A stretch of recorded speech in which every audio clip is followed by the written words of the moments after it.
মই অনুপম শইকীয়া আপোনালোকৰ আগত আজি পুনৰ এবাৰ এটি সৰু ভিডিঅ' লৈ আগবাঢ়িছোঁ। কেইমাহমানৰ পিছত APSCৰ নতুন এডভাৰটাইজ আহিব আৰু লগতে এইকেইটা দিনৰ ভিতৰতে হয়তো মেইনছৰ ৰিজাল্ট দিব আৰু তাৰ পিছতে ইণ্টাৰভিউ হ'ব। গতিকে যিসকলে এবাৰ প্ৰথমবাৰ ইণ্টাৰভিউ দিবলৈ আগবাঢ়িব তেওঁলোকৰ বাবে মই কেইটামান দৰকাৰী কথা লৈ পেলাই এটা সৰু ভিডিঅ' তৈয়াৰ কৰিম, কিন্তু আজি নহয়, সেইটো ভিডিঅ' দুদিনমানৰ পিছত আনিম। কিন্তু আজি আলোচনা কৰিব বিচাৰিছোঁ যে যিহেতু বেছি দিন নাই এডভাৰটাইজ আহিব, গতিকে আমাৰ ষ্ট্ৰেটেজি কেনেকুৱা হ'ব লাগে এতিয়া।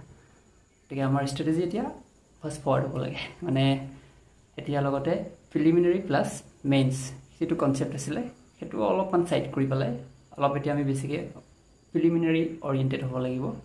আপোনাৰ যিহেতু সময়টো কমিব আৰু লাহে লাহে, যিটো ডিচেম্বৰ মানত চাগে এডভাৰটাইজ আহিব, মানে মেইনছৰ ৰিজাল্ট দিয়া আপোনাৰ মানে ইণ্টাৰভিউ গোটেইখিনি প্ৰচেছ যেতিয়া কমপ্লিট হ'ব তাৰ আগে পাছে আহি যাব লাগে।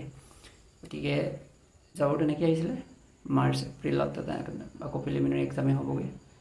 চ' অলপ এতিয়া মানে আমি প্ৰিলিমিনাৰী ফ'কাছ কৰিব লাগে, বিশেষকৈ current affairs plus current affairs লাগিবই। আছাম পাৰ্টটো বহুত ইম্পৰ্টেণ্ট হ'ব প্ৰিলিমিনাৰীত, তাৰপিছত পলিটি পাৰ্টটো বহুতখিনি ইম্পৰ্টেণ্ট হ'ব।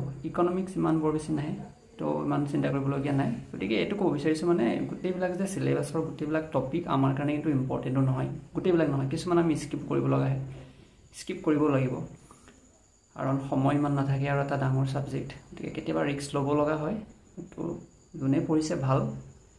কিন্তু মই মানে এইটো ক'ব বিচাৰিছোঁ যে যিকেইটা ছাবজেক্ট ধৰি লওক পলিটি, আছামৰ পাৰ্টটো, কাৰেণ্ট এফেয়াৰ্ছ, এইটো ফাৰ্ষ্ট পেপাৰখন প্ৰিলিমিনাৰীৰ কাৰণে GS1ৰ কাৰণে বহুতখিনি ইয়াতে ৱেইটেজ থাকিব।